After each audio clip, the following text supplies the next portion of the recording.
Back to law in minutes. आज हम discuss करने वाले हैं एविडेंस लॉ का एक बहुत important concept, fact proofed, fact disproved, not proofed और साथ ही में may presume, shall presume and conclusive proof के प्रिजम्पशंस पढ़ेंगे। So let understand this in a simplest way possible. This we have already discuss. Bharatiya Sakshya अधिनियम मतलब इंडियन एविडेंस एक्ट जो हमारे पास 1872 का था, जो अब हमारे पास करंट एविडेंस को लेके एक्ट है, that is BSA 2023। Let us start with what is exactly BSA। हमें पता है BSA की नीड क्यों आई थी, क्योंकि हमारे पास 150 year old Indian evidence act था जिसके अंदर बहुत कुछ मिसिंग था। हम लोगों ने इसके अंदर जो हमारे पास नया एक्ट आया उसके अंदर डिजिटल एविडेंस को भी इंक्लूड करा, डिजिटल एविडेंस को भी प्रेफरेंस दी, इसको भी हमने प्राइमरी एविडेंस कंसिडर करा। इस वजह से हम लोग BSA को लेके आए हैं। Now let us understand what are the 3 states of fact, proofed, disproved, not proved. इससे पिछली वाली वीडियो के अंदर हम लोगों ने फ़र्क पढ़ा था कि फैक्ट्स क्या होते हैं, रेलेवेंट फैक्ट्स क्या होते हैं, एंड हमने पढ़ा था फैक्ट इन इशू क्या होते हैं। अब हम लोग पढ़ेंगे 3 स्टेट ऑफ फैक्ट्स क्या है, what is the standard of proof required, या अगर हम बात करते हैं, कभी हम बोलते हैं that the court will apply it's judicial mind. Court, उसका मतलब क्या होता है, what is the courts belief, court का क्या मानना है उस पर्टिकुलर केस के अंदर, क्या वो फैक्ट एग्जिस्ट करता है कि नहीं करता। Fine, let us start with कब हम कहेंगे कि फैक्ट प्रूव्ड माना जा रहा है। अभी इसकी डेफिनेशन को हम लोग बाद में पढ़ेंगे, एग्जाम्पल के थ्रू समझते हैं। एलिगेशन लगी है कि राजू ने फ़ोन स्टील करा है, ठीक है, मतलब थेफ्ट के चार्जेस लगे उसके ऊपर। अब हमारे पास जो एविडेंसेस हैं, कोर्ट ने क्या क्या एविडेंसेस कंसिडर करे स्टेटमेंट को प्रूव करने के लिए, डिसप्रूव करने के लिए, मानने के लिए, एक्सेप्ट करने के लिए, रिजेक्ट करने के लिए। पहली चीज़, राजू को लॉकर के पास देखा गया था। हमारे पास CCTV फुटेज है जिसमें हमने राजू को लॉकर के पास देखा था। दूसरी चीज़, हमारे पास डोर के ऊपर फिंगरप्रिंट्स मिले हैं राजू के, जो फिंगरप्रिंट्स राजू के फिंगरप्रिंट से मैच करते हैं। राजू के बैग में वही सेम फ़ोन मिला हुआ है जो थेफ्ट के लिए उसके ऊपर एलिगेशंस लगी हैं। अब अगर हम ये तीनों फैक्ट्स कंसिडर करें तो अगर हम सोचें कोई एक प्रूडेंट पर्सन मतलब अगर कोई एक रीजनेबल पर्सन है, वो ये तीनों फैक्ट्स एक्सेप्ट करके क्या सोचेगा कि उस पर्टिकुलर पर्सन ने चोरी करी है कि नहीं करी। अब ये 3 फैक्ट्स हमें जो क्लियर कट बता रहे हैं, हमें यही चीज़ लग रही है कि राजू ने ही फ़ोन चोरी करा, ही डेफिनेटली डिड इट। तो प्रूव्ड फैक्ट ऐसे फैक्ट्स होते हैं जो कोर्ट मानता है, जो वो प्रूव हो जाते हैं कि हाँ ये एग्जिस्ट करते हैं, ये फैक्ट हमने मान लिया दैट दिस फैक्ट एग्जिस्ट। इसकी लीगल डेफिनेशन हमारी सेक्शन 2(1)J ऑफ BSA में प्रोवाइडेड है प्रूव्ड की। A fact is said to be proved when after considering the matters before it the court either believes it to exist, या तो court मानता है कि हाँ ये फैक्ट एग्जिस्ट करता है, और considers its existence so probable that a prudent person ought under the circumstances of a particular case to act upon the supposition that exists। या तो कोर्ट बिलीव कर रहा है हाँ ये फैक्ट एग्जिस्ट कर रहा है, या कोर्ट को ये लगता है कि ऐसी सर्कमस्टांसिस के अंदर हम कोई जो प्रूडेंट पर्सन होगा वो भी उसके एग्जिस्टेंस के अंदर अग्री करेगा, ठीक है। अब यहाँ पे हमने बोला स्टैंडर्ड ऑफ प्रूफ क्या है, the degree of certainty required, it's about probability not absolute mathematical certainty. Proofed के अंदर हम लोगों को ऐसे नहीं होता कि हम लोगों को अरे कोई फैक्ट 100% प्रूव हो गया तो ही हम मान के चलेंगे। हम प्रोबेबिलिटी पे डिस्कस करते हैं, क्या वो फैक्ट प्रोबेबल है, क्या उसकी एग्जिस्टेंस प्रोबेबल है, तब हम मान के चलेंगे हाँ अगर उसके एग्जिस्टेंस प्रोबेबल है then we will consider the fact is said to be proved. Would a reasonable ordinary person act on this belief in their own important affairs. अब ये याद रखना कि सिविल केसेस के अंदर एंड क्रिमिनल केसेस के अंदर स्टैंडर्ड ऑफ प्रूफ डिफरेंट होता है। क्रिमिनल केसेस के अंदर हमारा standard of proof is beyond reasonable doubt. क्या है हमारा स्टैंडर्ड ऑफ प्रूफ इसके अंदर क्रिमिनल केसेस के अंदर, क्यों, क्योंकि एक पर्सन को आप इम्प्रिजनमेंट दिला रहे हो, एक क्रिमिनल केस किसी पे लगना, it is a huge thing. इसलिए इस केस के अंदर हम क्रिमिनल केसेस के अंदर स्टैंडर्ड ऑफ प्रूफ कैसे रखते हैं, that a fact is said to be proved only अगर वो बियॉन्ड रीजनेबल डाउट प्रूव हो जाता है, ठीक है। किसी के भी माइंड में एक शक का कुछ भी चीज़ नहीं होनी चाहिए, वो चीज़ बियॉन्ड रीजनेबल डाउट प्रूव हो जानी चाहिए। वेयर आर सिविल केसेस के अंदर mere preponderance of probability is enough, मतलब अगर किसी फैक्ट को आपने 51% प्रूव कर दिया, हाँ ये नहीं कि हो भी सकता है नहीं भी हो सकता, फेवर में होना चाहिए 51%, मतलब एक वो डाल दिया, डाउट डाल दिया किसी के माइंड में, नहीं यार ये हो सकता है, that is enough civil cases के अंदर हमारे लिए, तब मान के चलेंगे the fact is said to be proved. Next is disproved. Same as it is, हम डेफिनेशन बाद में पढ़ेंगे, पहले इसको केस से समझते हैं। डिस्प्रूव्ड होता क्या है? सपोज एलिगेशन है Meena was at the crime scene at 9 PM। क्या एलिगेशन लगी हुई है कि क्राइम सीन के ऊपर क्राइम सीन पे मीना भी 9 बजे पाई गई थी। डिफेंस ने कॉन्ट्रेरी एविडेंस प्रूव कर दिया। डिफेंस, ये हमें पता है कि क्रिमिनल केसेस के अंदर हमारे पास 2 पार्टीज़ होती हैं, एक होता है हमारा प्रोसिक्यूशन, अदर इज रिस्पोंडेंट, या इसमें हम डिफेंडेंट भी बोल सकते हैं। ठीक है, तो मीना डिफेंस ने क्या वो एविडेंस प्रूव करा? फर्स्ट एविडेंस उन्होंने प्रूव करा, जीपीएस डाटा लेके आए वो, और उन्होंने दिखाया कि जो क्राइम सीन है मीना 9 बजे के आसपास 15 किलोमीटर दूर थी उस क्राइम सीन से। सेकेंड एविडेंस उन्होंने क्या दिया? Office, she was an office going girl, तो उसने क्या बोला कि बायोमेट्रिक एंट्री है 8:55 पे, वो तो अपने ऑफिस के अंदर थी, तो अगर वो अपने ऑफिस के अंदर थी वो क्राइम सीन पे 9 बजे कैसे हो सकती है? दूसरी चीज़, कैब रिसिप्ट, हमारे पास कैब रिसिप्ट है, जिस टाइम पे क्राइम हो रहा था शी वॉज ट्रैवलिंग, वो उस कैब के अंदर थी। और क्या प्रूफ कर सकते हैं किसके थ्रू? उन्होंने ऑफिस की सीसीटीवी फुटेज प्रूफ कर दी कि 9 बजे तो वो अपने ऑफिस डेस्क पे थी। अब या तो ये फैक्ट ट्रू हो सकता है या ये फैक्ट्स ट्रू हो सकते हैं, इनमें से कोई फैक्ट्स ट्रू हो सकते हैं, ये दोनों तो एक टाइम पे सही नहीं हो सकते। इसको बोलते हैं डिफेंस ऑफ या plea of alibi. I am expecting आप सबने दृश्यम मूवी देखी होगी। दृश्यम मूवी में क्या था? वो the whole movie was based on the plea of alibi only. Alibi मतलब उस टाइम पे जब मेरे पे आप एलिगेशन लगा रहे हो कि मैं इस जगह पे मौजूद था, उस क्राइम लोकेशन पे मौजूद था, उस टाइम पे तो मैं कहीं और था, that is plea of alibi. अब क्या हुआ? जो एलिगेशंस उस पर लगे थे कि she was present at the crime scene at 9 PM, हमने ये फैक्ट्स शो करके ये प्रूव कर दिया कि ये तो फैक्ट ट्रू हो ही नहीं सकता। So then that fact will be considered to be disproved, कि हमने उसके एग्जिस्टेंस को एंटायरली फॉल्स प्रूव कर दिया कि वो चीज़ तो ट्रू हो ही नहीं सकती। अब डेफिनेशन पढ़ते हैं। इसकी डेफिनेशन, डिसप्रूव की डेफिनेशन हमारे सेक्शन 2(1)(c) में प्रोवाइडेड है, BSA के। A fact is said to be disproved when, after considering the matters before it, the court either believes that it does not exist, या तो वो exist ही नहीं करता, or considers its non-existence so probable that a prudent man ought, under the circumstances of the particular case, to act upon the supposition that it does not exist। या तो court मानता है अरे ये फैक्ट तो exist ही नहीं करता, या वो कंसिडर करता है उसकी एग्जिस्टेंस इतनी उसकी नॉन एग्जिस्टेंस इतनी प्रोबेबल है कि कोई प्रूडेंट पर्सन को भी पता चल जाएगा। अब क्या कि हमारे पास जीपीएस लोकेशन है उस पर्टिकुलर लोकेशन से 15 किलोमीटर दूर, और आप कह रहे हो कि वो उस टाइम पे उस जगह पे थी। ये तो दो चीज़ें एक टाइम पे एग्जिस्ट कर ही नहीं सकती। ठीक है, this is said to be a fact is said to be disproved. Next is not proved. इसको भी let's understand with the example.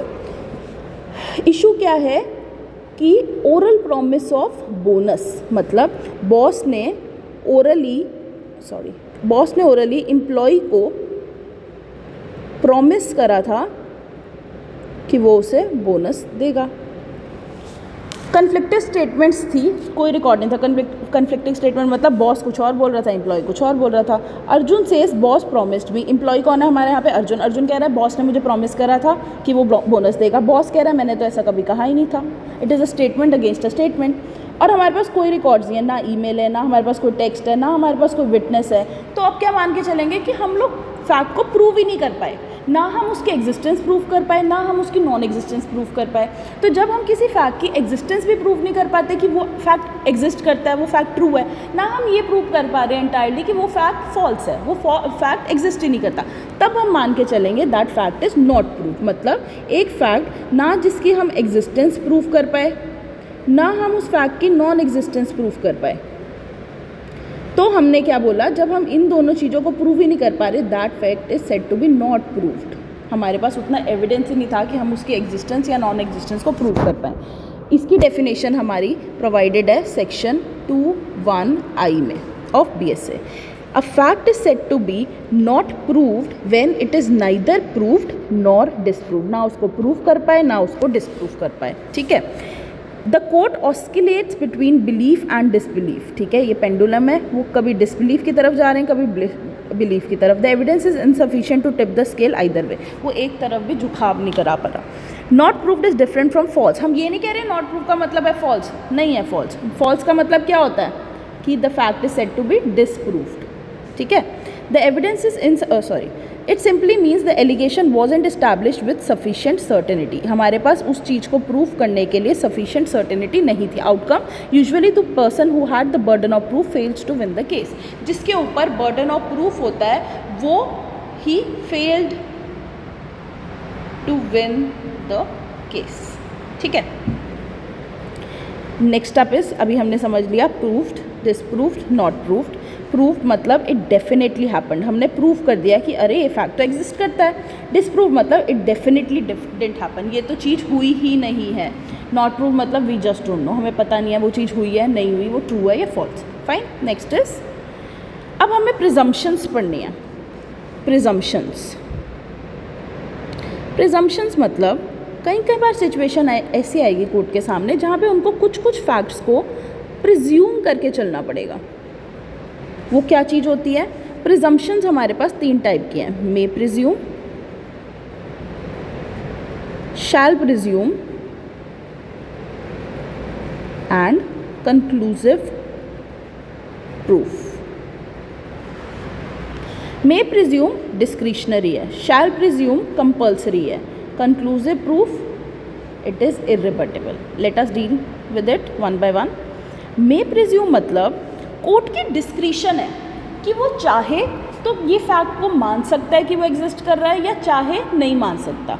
One thing, इसका प्रिजम्पशन का मतलब ये नहीं होता कि अगर कोर्ट ने मान लिया तो वो फैक्ट सच्ची हो गया. नहीं, एविडेंस तो हम लेंगे, बट हम क्या कह रहे हैं यहाँ पे कोर्ट की डिस्क्रिशन है. कहीं कहीं पे आप स्टेटमेंट देखोगे BSA के अंदर that the court may presume.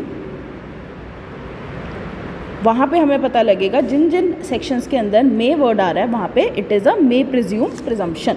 क्या है? Whenever it is provided that the court may presume a fact it may either regard such fact as proved. या वो क्या मान सकते हैं कि हाँ ये फैक्ट प्रूव हो गया. Unless and until it is disproved. ठीक है. मतलब unless until it is disprove मतलब एविडेंस उसके अगेंस्ट दिया जा सकता है. अगर कोर्ट ने मान लिया हाँ ये फैक्ट एग्जिस्ट करता है, this fact is true, the other party can deny the fact by producing the relevant evidences or may call for proof of it. या वो कहे नहीं हम इसके एग्जिस्टेंस में मान नहीं रहे, आप प्लीज़ अगर आपको चाहिए प्रूफ करना ये फैक्ट एग्जिस्ट करता है तो हमें एविडेंसेस, हमें प्रूफ ला के दे दो. अगर हम इसमें सिनारियो देखें, हमारे पास है एक लेटर को पोस्ट करा गया. If a letter is shown to be properly addressed, हमें लेटर पे दिखा कि हाँ भाई उसका प्रॉपरली एड्रेस्ड है, उस पर सही एड्रेस लिखा हुआ है, प्रीपेड है, स्टैम्प्ड भी है. ठीक है. सही जगह पे भी पोस्ट करा गया है. और ये क्या है? This is a common course follow करा गया है. जो उसकी रूटीन है, सबसे पहले वो जो पोस्टमैन है वो वहाँ से लेटर्स उठाता है, वो लेटर बॉक्स में डालता है, वो लेटर बॉक्स यहाँ इशू होता है. मतलब जो कॉमन कोर्स था उसका वो भी फॉलो करा गया. तो कोर्ट क्या कह रही है? कोर्ट प्रिज्यूम कर सकता है, court may presume that it was delivered. May presumption का मतलब है कि अगर इसके अगेंस्ट आप कुछ एविडेंस देना चाहते हो तो आप उसके अगेंस्ट एविडेंस देके कोर्ट को प्रूव कर सकते हो चीज़. नहीं court that it was not delivered. Court क्या कह रही है? हम मान के चल रहे हैं, हम मे प्रिज्यूम कर रहे हैं कि ये जो लेटर है ये पोस्ट हो चुका है. अगर आपको इसके अगेंस्ट की चीज़ प्रूव करनी है तो आप हमारे पास एविडेंसेस ले आओ. ठीक है. इसके अंदर क्या है?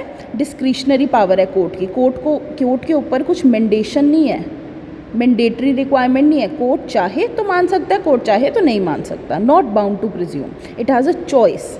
Rebuttal, even if presume the opposing party can disprove it with evidence. मैंने क्या बोला? मे प्रिजम्पशन के अंदर अगर कोर्ट प्रिज्यूम कर भी लेती है तो जो ऑपोजिट पार्टी होती है वो इसको रिबट कर सकती है. ऑपोजिट पार्टी इसको रिबट कर सकते हैं. रिबट मतलब इसके अगेंस्ट में प्रूफ दे सकती है हमें. ठीक है.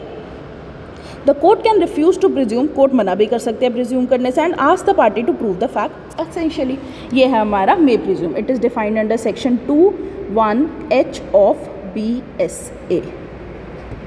ठीक है. Next is shall presumption.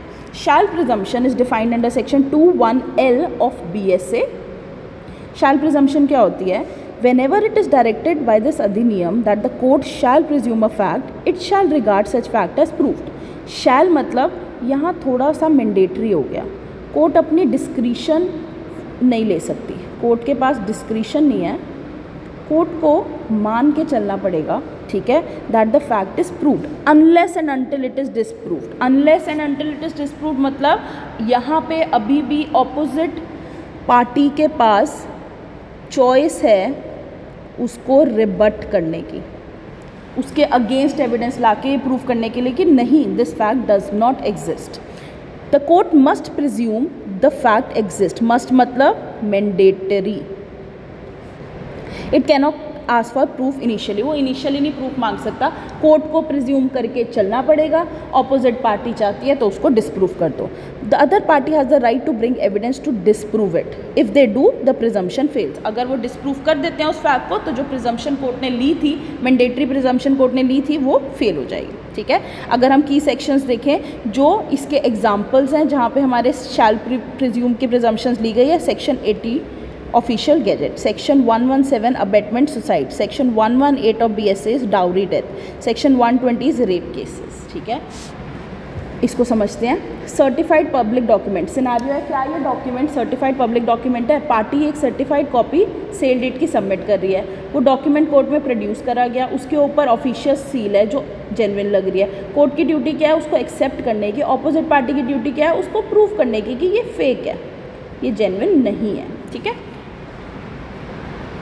Third is conclusive proof. Conclusive proof क्या होता है? इसके अंदर कोर्ट के पास कोई डिस्क्रिशन नहीं है। In this case opposite party के पास भी कोई डिस्क्रिशन नहीं है। मतलब कुछ कुछ फैक्ट्स ऐसे होंगे जहाँ जो कोर्ट को मान के चलने पड़ेंगे कि ये एग्जिस्ट करते हैं, कोर्ट को मान के चलना पड़ेगा ये एग्जिस्ट करते हैं, और हम ऑपोजिट पार्टी को भी कोई राइट नहीं दे रहे उसको रिबट करने के लिए, ठीक है। ऑपोजिट पार्टी को हम कोई राइट ही नहीं दे रहे उसको रिबट करने के लिए। when one fact is declared by this अधिनियम to be conclusive proof of another, the court shall on proof of one fact regard the other as proved and shall not allow evidence to be given for the purpose of disproving it. shall not allow evidence मतलब opposite party को हम कोई right नहीं दे रहे उसको रिबट करने के लिए। इसको बोलते हैं irrebuttable presumption. No evidence to the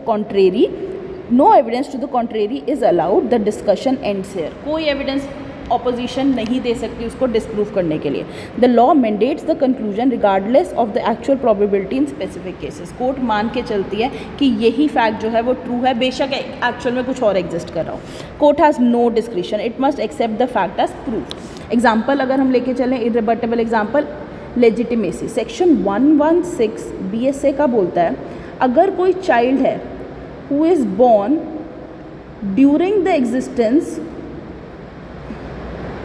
existence of a valid marriage, वो चाइल्ड हमारा लेजिटिमेट है, that child is a legitimate child. Proof of non access is the only exception. सिर्फ इसका एक एक्सेप्शन है, जब ये सेक्शन हम पढ़ेंगे आगे फर्दर 116 और BSA हम ये बात करते हैं अगर कोई चाइल्ड पैदा हुआ है जब किसी हस्बैंड और वाइफ की वैलिड मैरिज सबसिस्ट कर रही थी, वो चाइल्ड कोर्ट प्रिज्यूम करके चल रहा है, it is a conclusive proof कि वो वैलिड वो लेजिटिमेट चाइल्ड है।